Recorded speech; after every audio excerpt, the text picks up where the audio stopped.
Just watch. The quest for perfection starts with one strike. The double is next if your arm swing's not tight. Turkey is served for 3 in a row. Some call it four-bagger or a ham bone, you know. 5 is for Yahtzee, and a 6-pack is tough. We have it! We have it! 7 is heaven. Oh, yes! But 8 aren't enough. Number 9 is the foundation for 3 more in your quest. There it is! After the 1st and the 10th, the 11th will test your nerves and a chance for a place in history.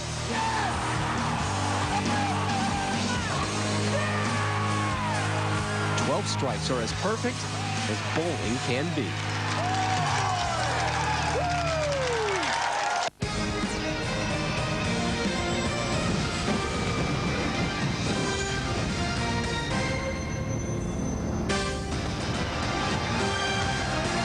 Today from Taylor, Michigan, just outside of Detroit, the PBA presents the first event of their new Extreme Swing.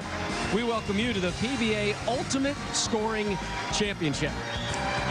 Happy Sunday to you. Rob Stone, Randy Peterson with you. Only 18 times has there been a televised perfect 300-game rolls.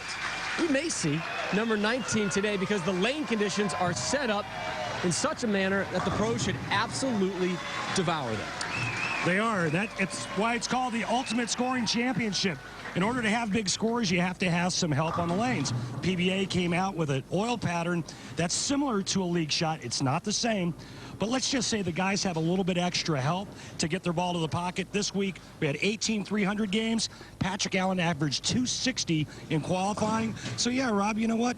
We just could very well see another 300 game on TV. Gaudy numbers thrown all week long. Here's a look at our 4 finalists, and we begin with Maximum Bob, Robert Smith. The most powerful strike ball on tour, Maximum Bob is looking for his 8th career win. The lone lefty of our 4 finalists is Mike Scroggins, who initially made his name by destroying lane conditions like today's.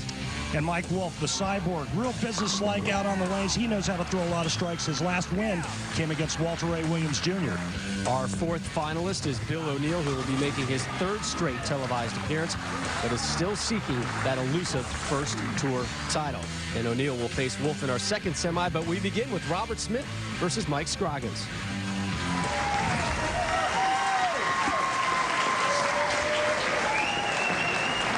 Robert Smith will start us off. Recently moved just outside of Columbus, Ohio.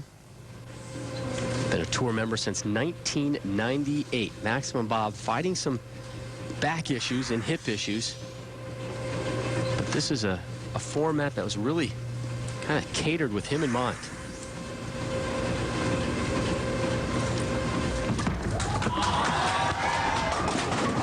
That is not how we expected to start this tournament. Yeah, boy. No, you're right, Rob. And this ball right here, he gets it down in the downswing just a little bit too quick. You see a very unusual release for him. Chicken winged it a bit. Right through the nose, leading to 4-6-7. So an early opening for Mike Scroggins, a guy who, Randy, you think really has a serious advantage today, being the sole lefty. I do. He's got the whole left side of the lane to himself. It's an easier pattern. He doesn't have to worry about trying to manipulate the ball to get it to the pocket. It's already there. All he has to do is pry it off his hand.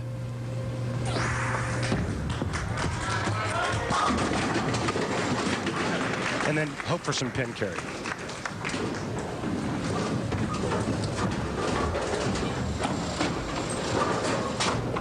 Lefty leaves the 7, native of Amarillo, Texas. 5 Lumber Liquidators PBA Tour titles on his resume, and he will clean that up.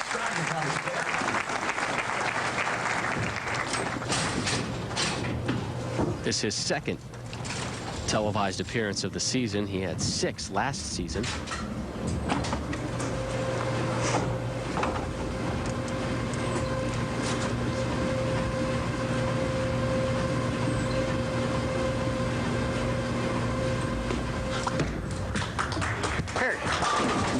finally we get a strike. And we talked about the chance of a 300 game today. We talked about all the 300 games that were rolled this week during qualifying. But, you know, Randy, when you know high scores are going to be had, it does a little something to your psyche, doesn't it?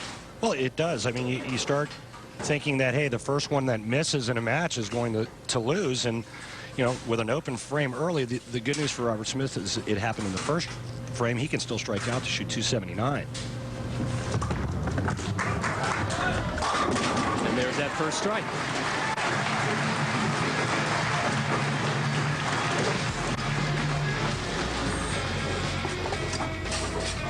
Take a look at their averages through the week, and a high of 268 for Scroggins. Robert Smith, one of many to roll a 300 this week during qualifying for this, the Ultimate Scoring Championship.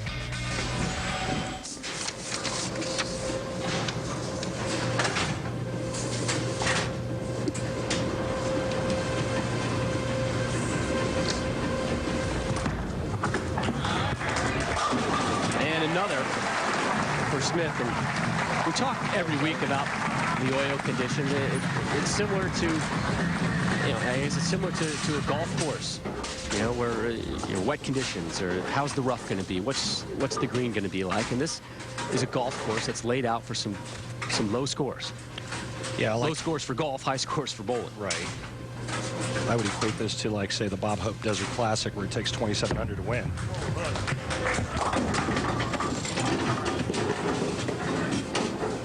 But again, you know, you still have to throw the ball decently. You have to have some pin carry.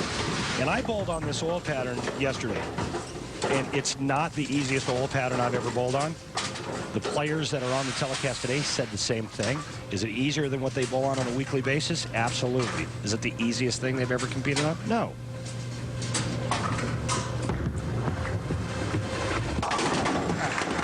And remember, just for comparison's sake, 18 300 games this week, and if that's not a record.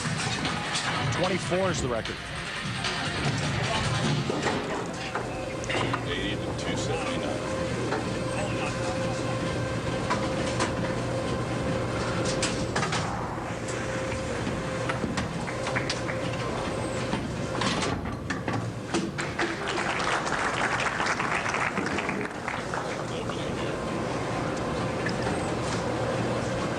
So Scroggins has gone spare, strike, spare as we begin the fourth. And we asked him what his initial reaction was when he heard about this format. We'll tell you about that in a second. Yeah. Blows up those 10 pins. He said, well, you know, in his normal, unassuming way, well, it's something different. Thought the pros would eat this alive. I think they could have been easier. I've bowled on a lot of house shots that were a lot simpler than this one. Can't just give them the 300 game, Randy. They got to earn it. And I think the only thing that's missing on this oil pattern is just more friction to the outside part of the lane. There's enough oil in the middle, a little more friction out, and now you're talking real easy. Well, 3 in a row for Smith after he began this match with an open frame. And really the key for Robert Smith is to somehow find a way to bowl pain-free. And this has been quite a struggle for him over the last 5 years with a bad hip and back, just trying to get through it. He's already withdrawn out of 2 events this season. A little different setup for him as well. We'll talk about that in a minute. Oh, that's got to push.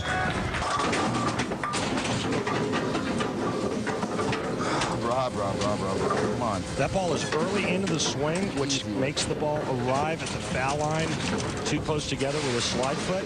And anytime a power player does that, or anybody for that matter, the ball's going to go left. It's not going to project right. It's going left. Oh, man. He gave last rights to that 3-6-10. So Scroggins is going spare strike, spare strike. Now his effort in the 5th. Here's how Mike Scroggins qualified. Somehow was able to fight through Mike Edwards in the round of 8.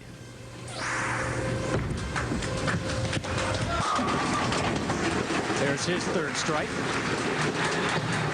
Mike Scroggins can throw. He can throw a lot of strikes. He averaged 256 for a whole league season in 1999 in Amarillo, Texas. That included 15 800 series.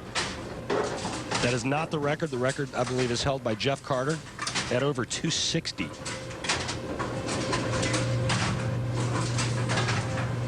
Scroggins did not bowl a 300 game, though, this week.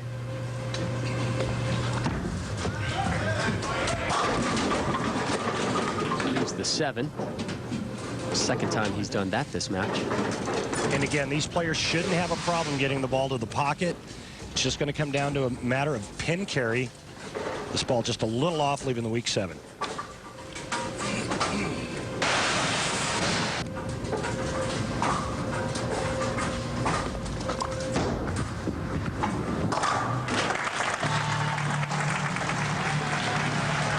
So Scroggins completes the spare in the 6th. 3 spares, 3 strikes for him.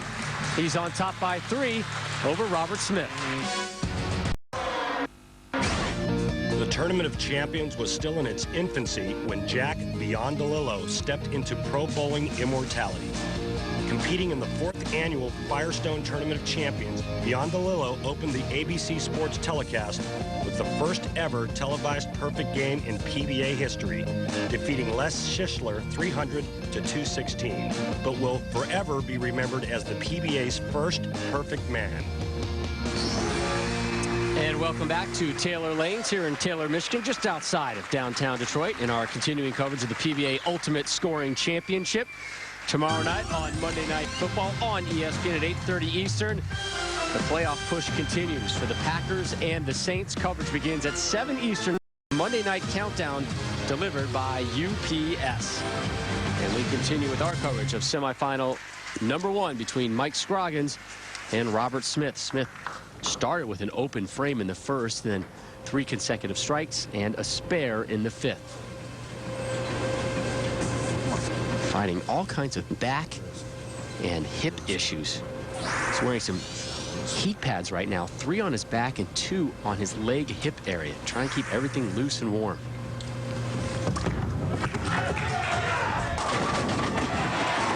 Rob, at 34 years of age, Robert Smith really is a mess with these injuries. And, you know, he said, listen, guys, if I can't get healthy, if I can't get rid of this pain, I've got no choice but to retire. Robert Smith sure was impressive during his march to today's telecast, especially once the tournament hit match play. 11 of his 15 games were 245 or better, and he averaged over 251. He then excused Sean Rash from the round of 8 in quick fashion by rolling 4 games of 246 or better to win the match 4-1 and advance to today's telecast.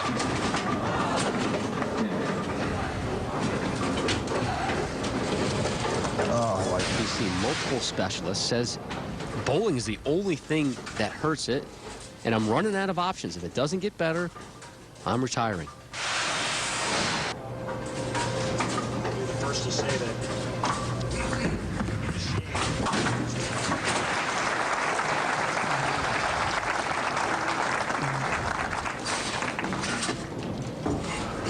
He's been more of a muscle type guy, more of a muscle bowler through the years, but during the offseason, he really tried to change that.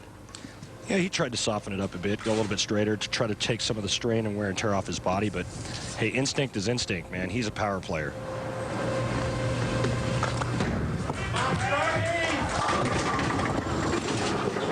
Scroggins with 8 top 10 finishes last season. He had the 6th best average, just over 221. Well, I got to tell you, this is just a pretty poor shot, and I think Mike Scroggins will be the first one to tell you. That was full yankage coming in heavy, leaving the 6th pin.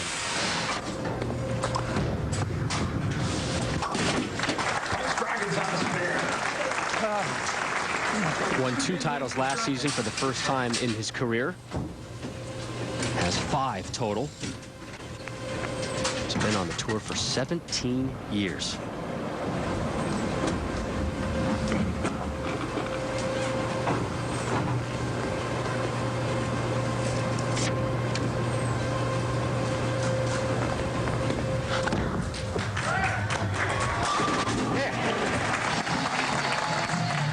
There's his 4th strike of this match.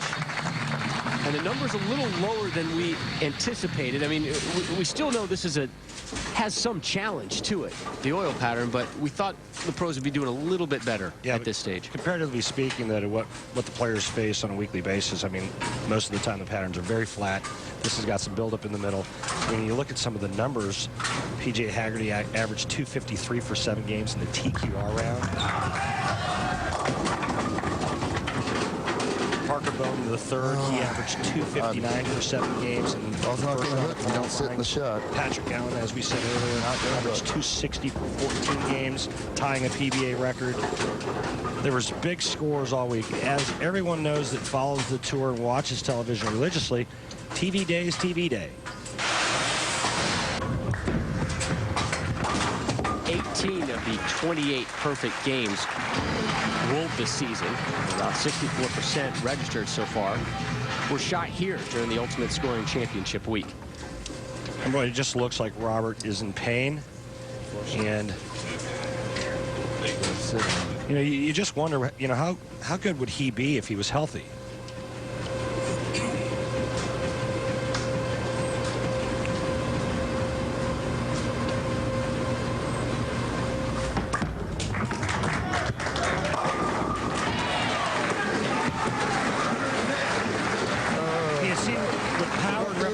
On that one. Does to the pin drop when that ball catches a piece of the 1-3. I mean, there's not a whole lot left, no matter what angle it's coming in at.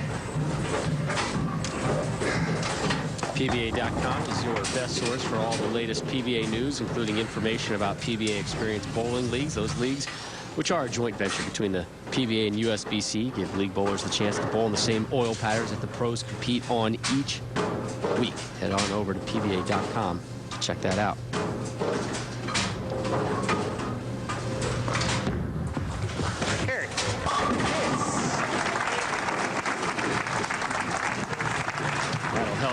Scroggins lead. So both our semifinalists strike in the foundation, and we move on to the 10.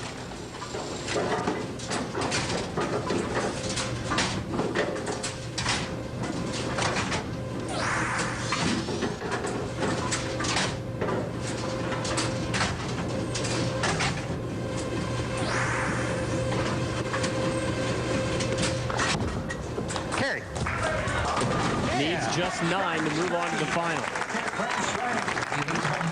This is kind of what we were expecting. Guys get loose and start throwing some more strikes. Mike Scroggins can now strike out for 238. That's Robert Smith can shoot 225. And the beauty as well for Scroggins, he knows that the second semifinal is going to do nothing to alter his side of the lanes. 2 righties, Bill O'Neill and Mike Wolfe, waiting in semi number 2. One time. Yeah. Scroggins moves on.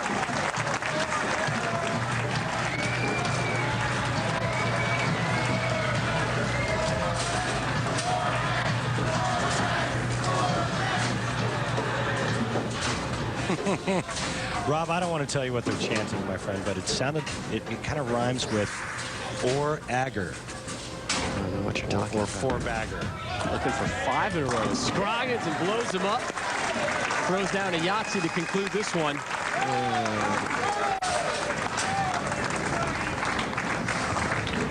238 for the southpaw.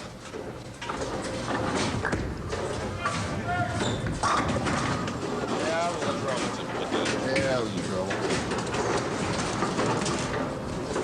So what does the future hold for Robert Smith? I think that's the big question with his health concerns, his body just not being able to do this on a weekly basis. There'll be some trying times in the near future for Robert Smith. So he's done everything. He's gone to chiropractors. He's had the MRIs with some very prominent doctors. Shiatsu, yoga, Pilates, you name it. He is running out of options and running out of time. And he has just run himself out of this match. 238 to 205. Mike Scroggins rolls on to the title match of the Ultimate Scoring Championship. He will take on the winner of our next semifinal. Will it be Bill O'Neill or Mike Wolfe? Welcome back to our coverage of the PBA Ultimate Scoring Championship. 84 games of 250 or better were rolled through qualifying here. And to talk more about the lane conditions, here's Randy and the Lumber Liquidators know the wood. This week's oil pattern is completely different than what we generally see out here on the Lumber Liquidators PBA Tour. Generally speaking, we bowl in a very flat pattern, very demanding. But this week, this pattern is similar to what you may see in league, where there's friction to the outside part of the lane and oil to the center part of the lane. Bill O'Neill was the #1 seed last week and finished second. Really? There will be no 300 games. 300 game in this one. We'll have to wait for the final.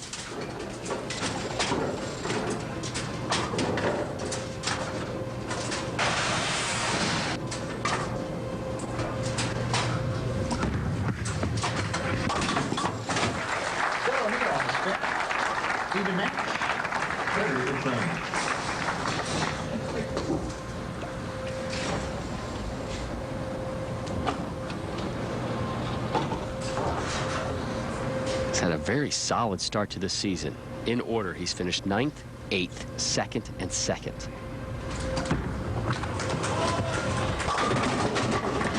Kicks them all there. Yeah, now he's just looking to get over the hump and get that first win under his belt. But you're right, he's bowled phenomenal this season. Here he gets a nice little break trip in the 4-pin. Hopefully that could get him going.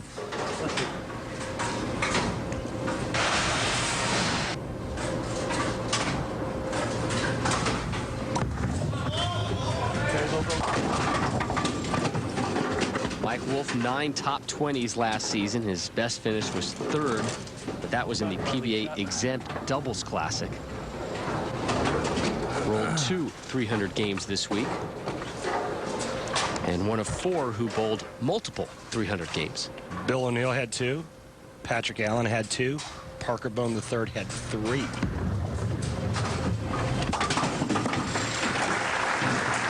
Patrick Allen was on a tear early on in this one. We talked about some of the great scores this week. Again, 18 perfect games were rolled. You see the multiple 300 games for Parker Bone III, Allen, Wolfe, O'Neill.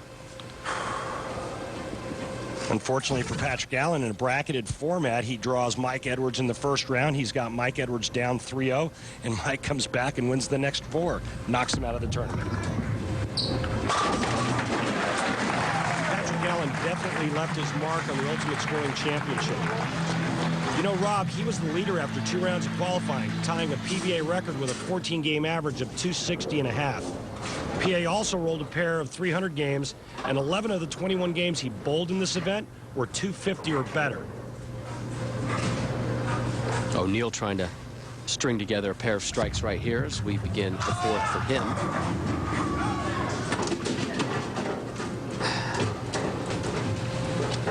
Ten-pin. Rob, what type of adjustment would you make? Worst question ever asked. Let's see. Move to the right. Take a little off of it. You're actually go down and kick it. What do you want? Well, the first 2 was pretty good. All right. Maybe slower the ball speed a bit so it turns the corner a little harder. You're going to pay for that, Peterson.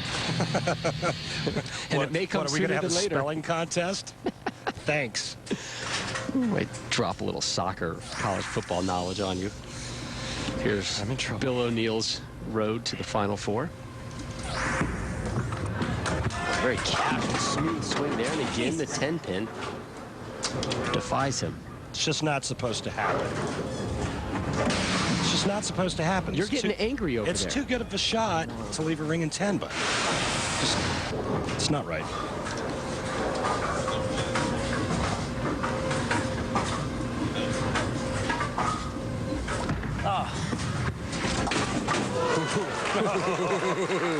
Easy there, fella. Sit back and smile about it. That's okay. Oh, my God. So O'Neal, strike, spare, strike, and now consecutive spares.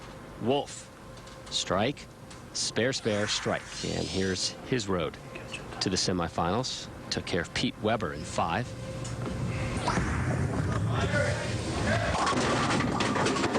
Gets a break. You got to hit it to get it look. Well, he went light the first time on that lane, or excuse me, the second time on that lane, and maybe a little adjustment there, and gets it going a little bit straighter up the lane, and it hooks high.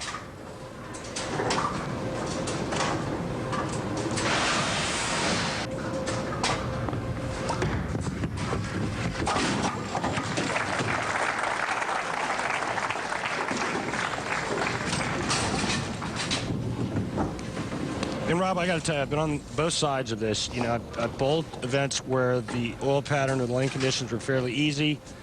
Television day, they reverse, they get tough, and vice versa. I remember a show that Mike Edwards and I made where they were pretty tough all week long. We get on the show, and we had as much area as we needed, and the scores were high. So I've seen this before. Just didn't really expect it today. No, I don't think anybody did. You know, we were talking to Mike Wolfe yesterday, and he's telling us, you know, we expect 5 or 6 strikes in a row. You know, that we're going to be slapping them together. Instead, it's spares that are being put together in a row. I asked Mike what he thought the winning scores were going to be today, and he said 250 plus. We haven't even gotten into the 240s. But there's hope.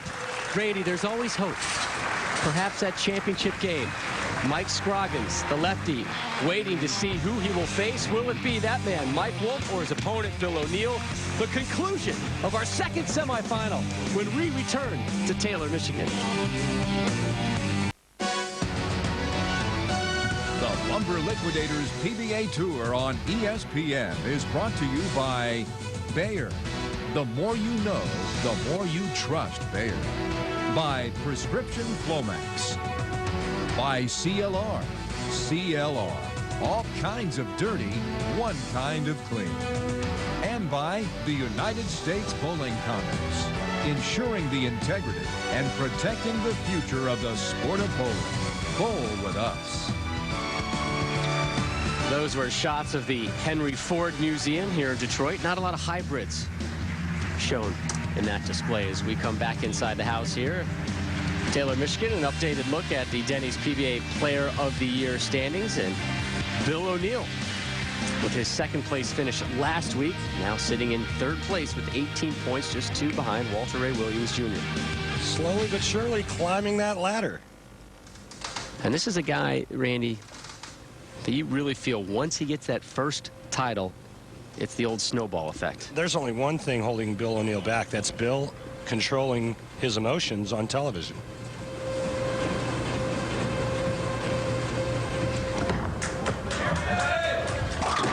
And when you say controlling emotions, it's not like he's acting out, not like he's barking and screaming that you might see on a football field or a basketball court when you're talking about containing your emotions. These are just subtle, slow it down, breathe type of emotions you're discussing. No, exactly. I mean, he gets into a situation where he has a chance to put his opponent away on television or win his first title, and he gets amped up internally and he gets fast. And he's got to be able to control his pulse when it comes down to crunch time. So that will enable him to make the shot that he wants to make. After 6, O'Neal down just 1. 05-06 Rookie of the Year. Rhino Page is the reigning Rookie of the Year in the PBA. We've yet to see him on television this season.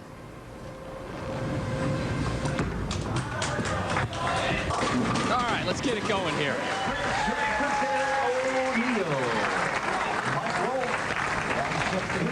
A lot of O'Neal fans in the crowd here. Again, O'Neal bowled collegiately not too far from here at Saginaw Valley State University in University Center, Michigan. Bill's like, thank you, Lord. Mike Wolfe steps up in the 7th. Just 2 strikes he has thrown here in the semis. 3 career tour titles. to his name. There we go. Now we're starting to figure things out. Yeah, and I don't think Mike's a big fan of the right lane. That one was hooking. Man, that one went sideways.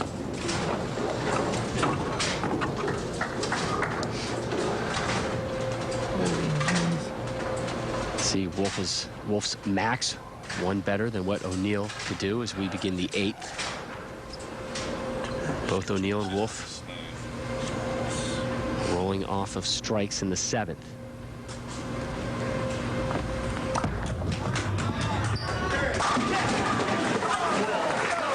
All right, back-to-back jacks for Wolfe here in semifinal number 2. That's the first pair of strikes he's been able to string together. And it looks like the left lane's a little bit better than the right lane. Good news for Mike Wolfe. He gets to finish the match on the left lane. For Bill O'Neal, not so much.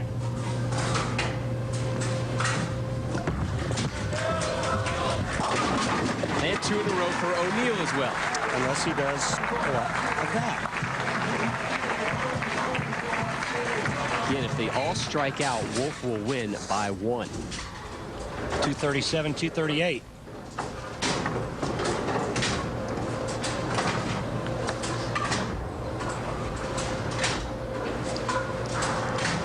After a slow start for both, they seem to have found their line and their pacing.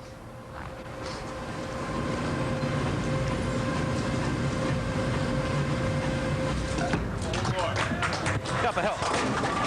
3 in a row for O'Neal. You know, the interesting part, though, is that the ball's not finishing flush in the pocket. The strikes that we're watching, with the exception of Mike Wolfe's last strike, they're all light mixers, and that's not a real comforting thing, because on an easy oil pattern, you have no trouble getting the ball into the 1-3 pocket. This oil pattern is broken down in such a manner that it's not so easy anymore.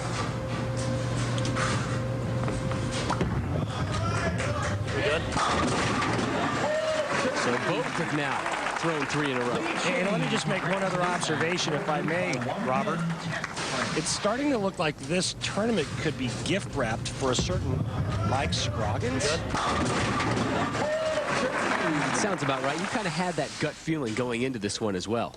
Being the lone southpaw, and he's able to do what he likes to do, going nice and straight at the pocket. But, you know, again, the lanes are constantly transitioning. Who knows? The right side of the lane can break down again and turn into something pretty good. Scroggins rolled a 238 in his semifinal win over Robert Smith, the 10th. Wolfe. If he strikes out, he will move on to the title. He is 2 throws away from doing just that. 4 in a row there for Wolfe. No reference to food on that 4-bagger there, Rob? You know, the holidays are coming up. Saving it. Yeah. Pace ourselves. 2 more here. Mike Wolfe shuts out Bill O'Neal.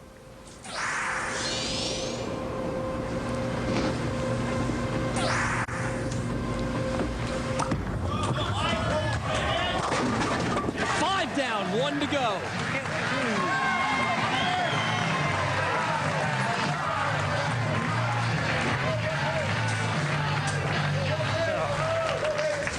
Mike Wolfe is not Tommy Jones. That's a good sign. There's a story there, but all right. I'd like to wait until after this match. Can we say it while we're on the air, or is it an off-the-air story? It's on the air story. Oh, excellent. Needs 10 here to advance.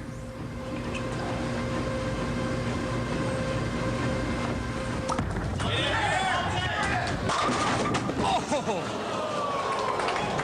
Well, Rob, now we have the possibility of a tie. Bill O'Neal has a chance, but he needs all 3 strikes in the 10th frame to tie. Well, let's see what you're made of, youngster. The 27-year-old Bill O'Neal steps up. The real deal. Needs 3 in a row to force a roll-off.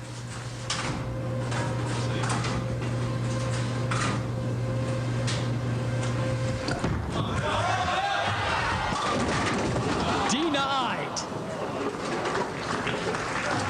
Again, For the third straight week, O'Neal makes television and fails to get that elusive first title.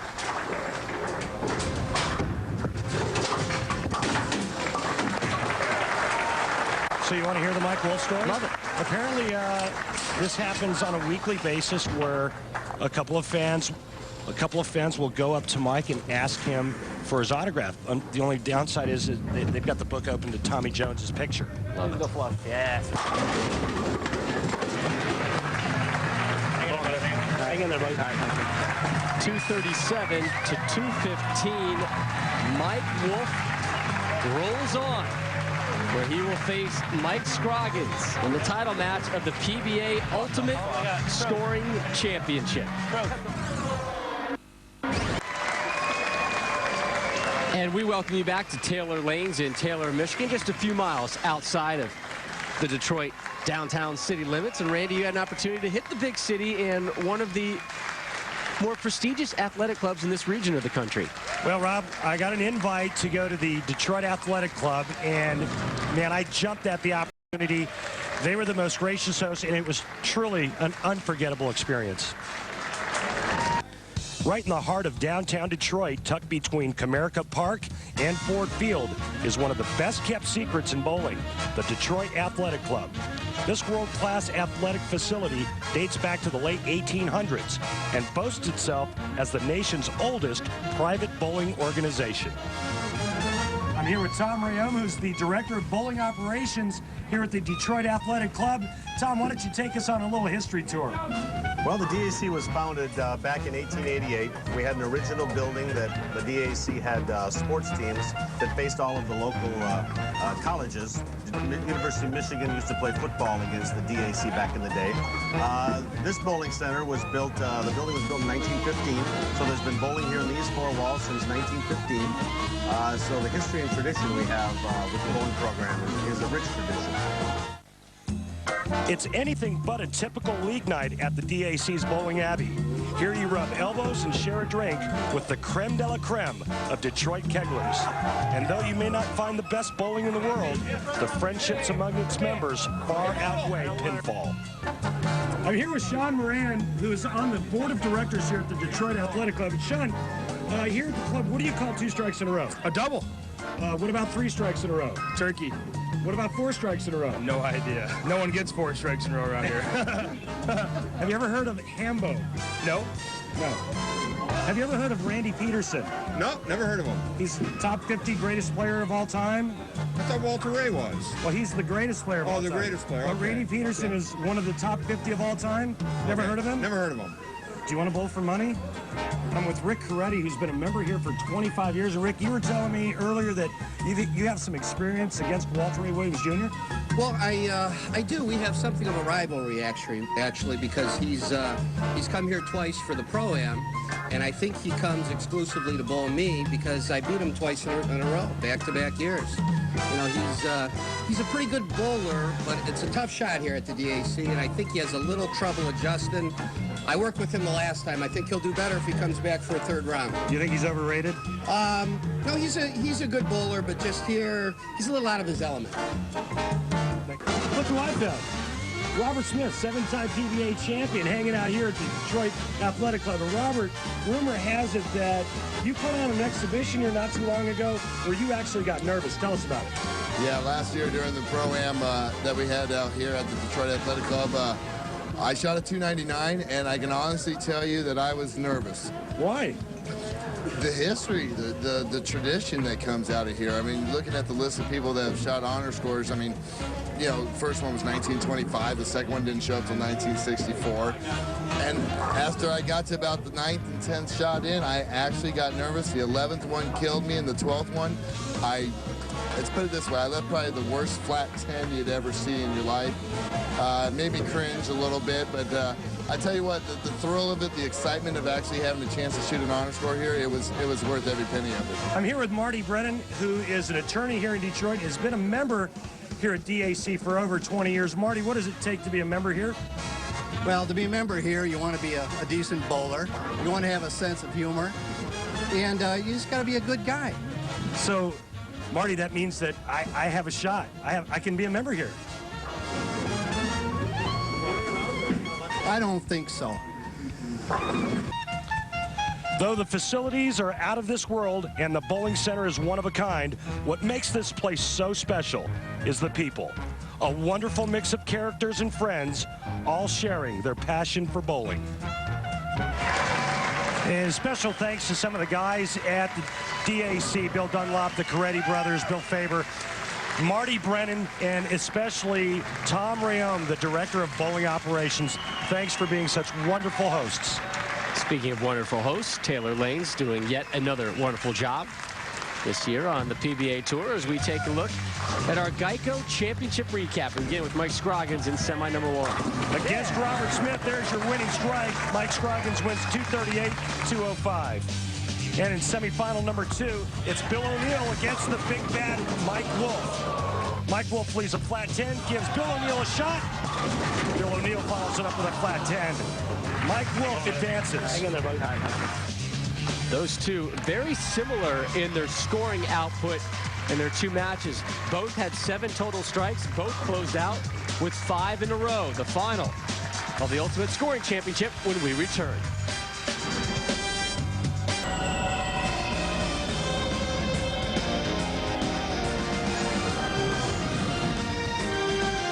Welcome back to Taylor, Michigan, and ESPN's continuing coverage of the first of 5 events that make up the PBA Extreme Swing. This is the first ever Ultimate Scoring Championship.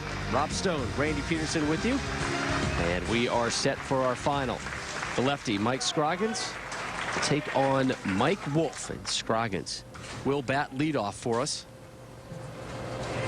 Again, the oil pattern made to resemble a house condition that your normal amateur and league bowlers would be rolling on a daily basis.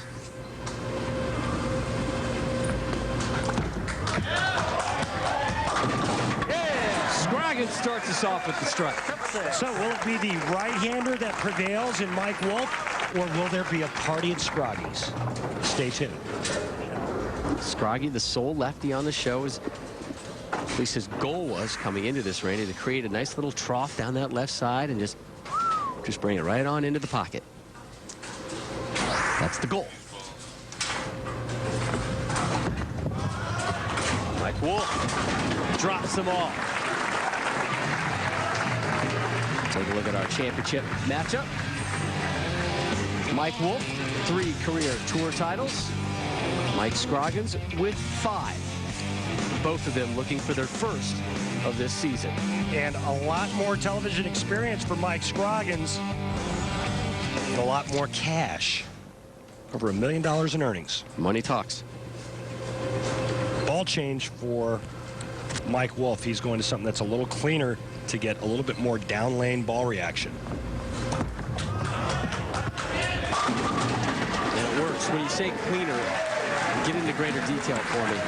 The earlier bowling ball hooks on the lane, the less power it's going to have down the lane. So the less amount of area it can actually cover. So what happens then is the guys go to a bowling ball that's less aggressive, a little bit cleaner through the front. That bowling ball retains energy longer, which gives him that nice motion in the back part of the lane that he's looking for. Have you ever bowled before, or are you just making up complete gibberish to me? I read this in a magazine. Wikipedia. Scroggins denied 2 in a row by the 7-pin.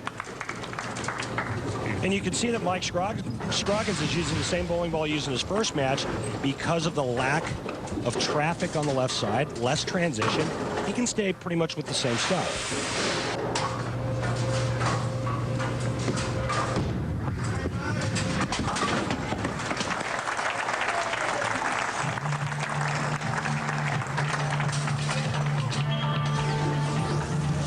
It's a Flomax Weekly update on Mike Scroggins.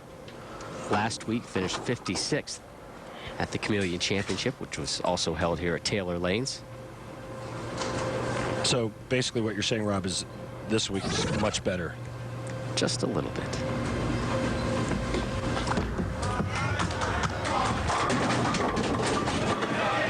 Again, the 7-pin. So, you know, it's kind of twofold. All right, one, what do I need to do to get the ball to the pocket? And then 2, once I get the bowling ball to the pocket, I got to get it to strike. He's only 50% right now.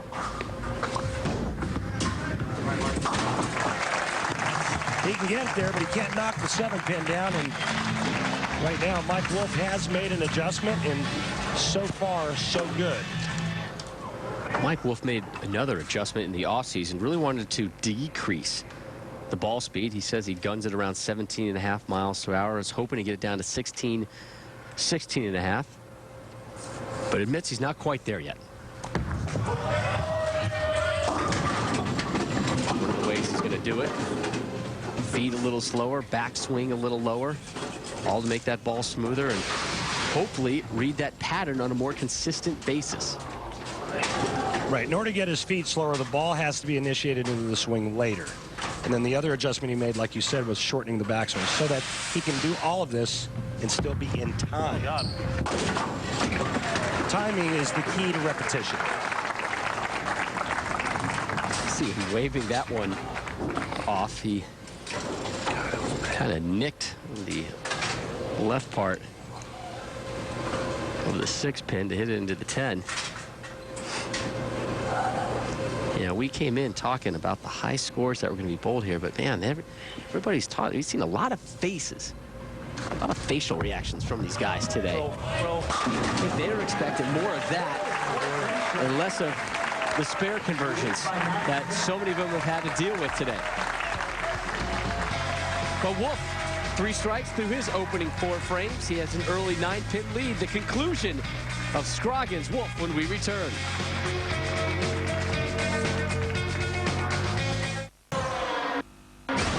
A packed arena crowd in Erie, Pennsylvania witnessed one of the greatest performances in PBA history, and it was turned in by one of their own. Hometown favorite Bob Learn Jr. rolled the tour's 10th televised perfect game and set a 4-game TV scoring record in the process. His 300 game was worth a $100,000 bonus, and his 4-game total of 1,129 pins, which also included games of 270, 280, and 279, remains a record to this day. 3.5 frames in the book in the title match of the Ultimate Scoring Championship. Next week, we pack our bags and head just outside of Chicago for the CLR Carmen Salvino Scorpion Championship. Live coverage right here on ESPN at 1 Eastern. Robert Smith, the defending champ. Mike Scroggins trailing Mike Wolfe as he begins his 4th frame. And he starts his 4th frame with a ball change.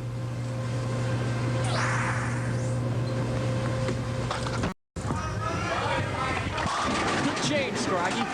Same thing that Mike Wolfe did. He goes to something that's a little bit cleaner through the front part of the lane, and he gets much more reaction down the lane.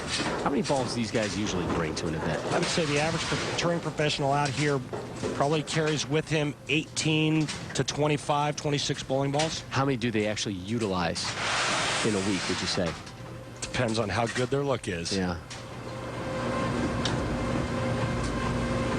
This for the first lead of the afternoon for Scroggins.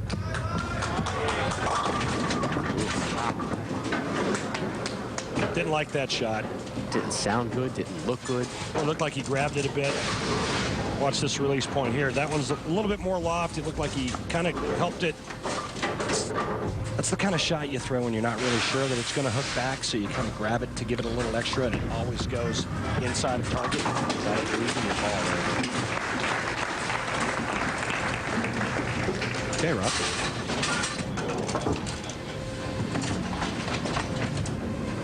Three spares, 2 strikes for Scroggins. Here's Mike Wolfe, who has struck in the 1st, 2nd, and the 4th, trying to string a pair together here in the 5th.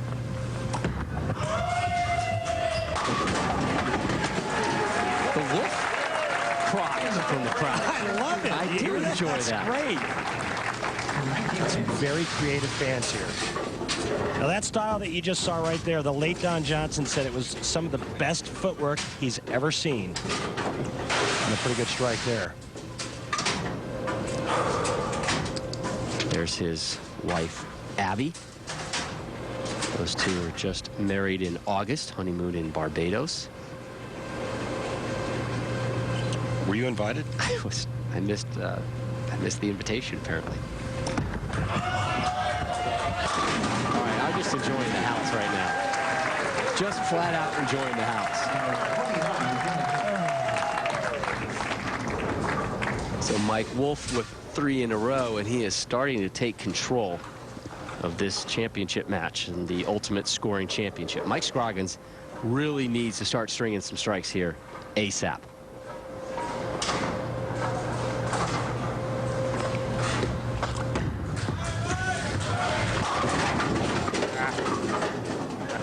Third time he has left that 7-pin standing. Yeah, and unfortunately with the ball change that he's made, he gets more motion down the lane, but it also forces him to open up the lane more than he's accustomed to. He likes going straighter. That's his A game. It's not that he can't do this, but he'd rather do the other. The only problem is when he was going straight, he was leaving 7 pins. Now he's hooking it a little bit, leaving 7 pins. That spells big trouble for Mike Scroggins. He took the last 2 days off completely. No practice, just basically stayed in his room, watched movies. It's been a long, kind of grueling stretch for him the last couple weeks, and just said, you know what, I'm checking out for a little while. Maybe he should have had a little more practice.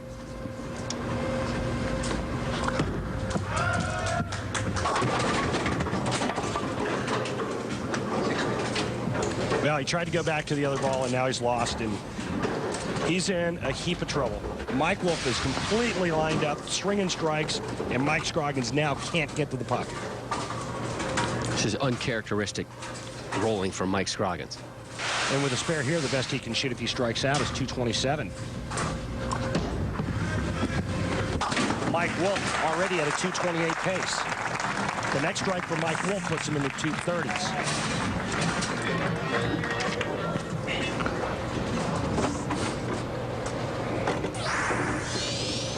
Not bad. 3-1 in title matches with almost a 230 average. It's about to be 4-1.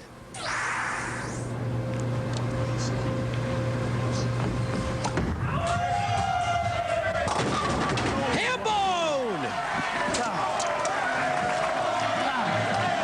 That's right, I said hambone. Hambone for Mike Wolfe. I'm a one-man wrecking machine here. I have the microphone and I am in control. Let me know when it's my turn. Go get him, Randy. You can begin your Wolfe cry right now if you want. Let's hear it, Randy. I'm not very good at that. Right now, Mike Wolfe can just pretty much put his foot on Mike Scroggins' throat with a strike here.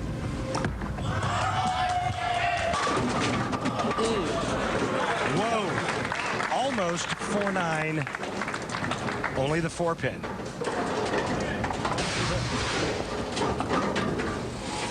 Boy, he likes this shot, too. Check it out. It just goes sideways. 9-pin stance for a moment. But remember, if he marks out spare strikes from the 8th frame through the 10th frame, he will be in the 230s. The best Mike Scroggins can shoot if he strikes out 8th, 9th, and 10th is 227. So in Mike Wolfe's world, he's just trying to stay clean now. And now Mike Scroggins really has to press for some strikes. Only 2 strikes through his opening 7 frames. All the rest have been 9 spares.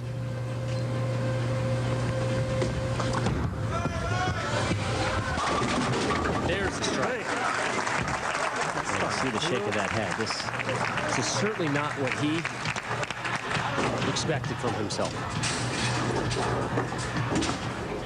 Man. Yet to string together some strikes in this championship match is Mike Scroggins. Another opportunity now here as we begin the foundation frame.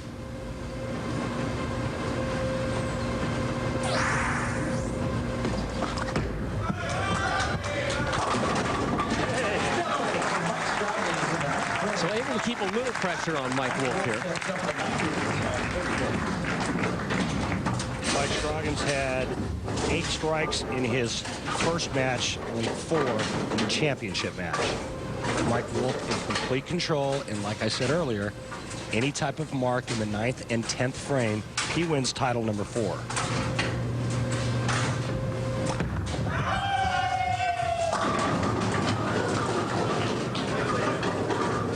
That's okay. That's okay for Camp Wolfe. I mean, 9 spare, 9 spare. Let's just take this thing home.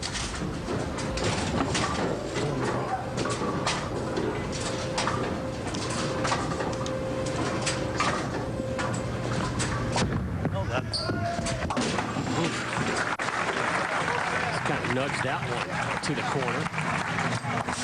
So Wolfe up in the 10th. As my partner has said, needs only a mark to shut out Mike Scroggins. All right. Another one.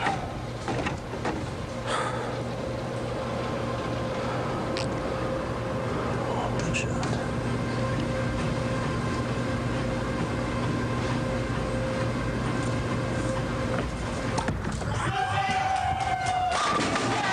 There you go. Winner, chicken dinner right there. The new Mrs. Abby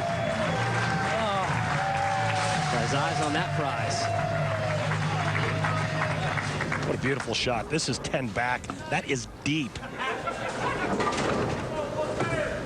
Can't you watch a replay? That was a pretty good one. Man. Abby enjoying that. Looked like Wolfe was briefly overcome with a little emotion there. I mean, you obviously expect some emotion winning a championship, but looked like he was trying to fight something back. Mike Wolfe wins the Ultimate Scoring Championship for his 4th career title. What a way to wrap it up.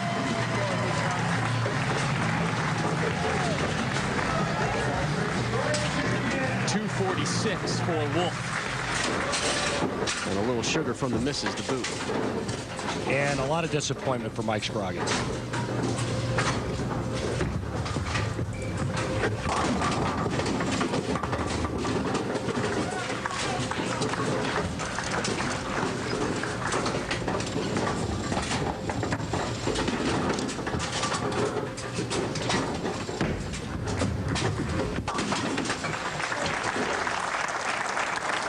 Scroggins not done yet with his day, and this is a day he wants to see just end. It was a decent semifinal win for him with the 238-205 over Robert Smith. 8 strikes, closed with 5 in a row. But this title match, yeah, just to see his arms kind of fling out. Yeah, thanks, appreciate it. He just wants to get on out of here. Mike Wolfe wants to celebrate. 246 to 206. Thank you. More of them, baby. In control from the get-go. Wolfe started with 2 straight strikes, 4 in a row beginning in the 4th, and then 3 in the 10th for career title number 4, winning at 246, 206 over Mike Scroggins. We'll be back to wrap it up from Taylor, Michigan. After this, Mike Wolfe, your winner.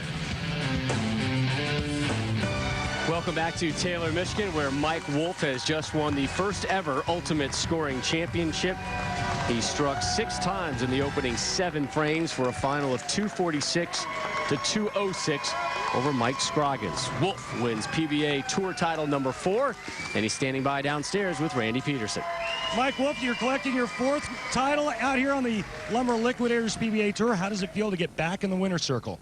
There's words don't describe it. It's an awesome feeling, and we couldn't have done it without the great fans at Taylor Lanes, the staff at Taylor Bowl. We thank you guys. It's fun every week we come here. It's a great week, and all the guys at KI and Storm, thank you guys. How do you and Abby celebrate? We'll take a couple of days off and get some rest, and back in Chicago. Do it again. Congratulations, Mike. Thanks. Next week, we are in Chicago for the CLR Carmen Salvino Scorpion Championship live coverage next Sunday, 1 Eastern, right here on ESPN. For more information, log on to ESPN.com. Another winner this season on the Lumber Liquidators PBA Tour. Mike Wolfe takes his first of the season and 4th overall. Took down Bill O'Neill in semifinal.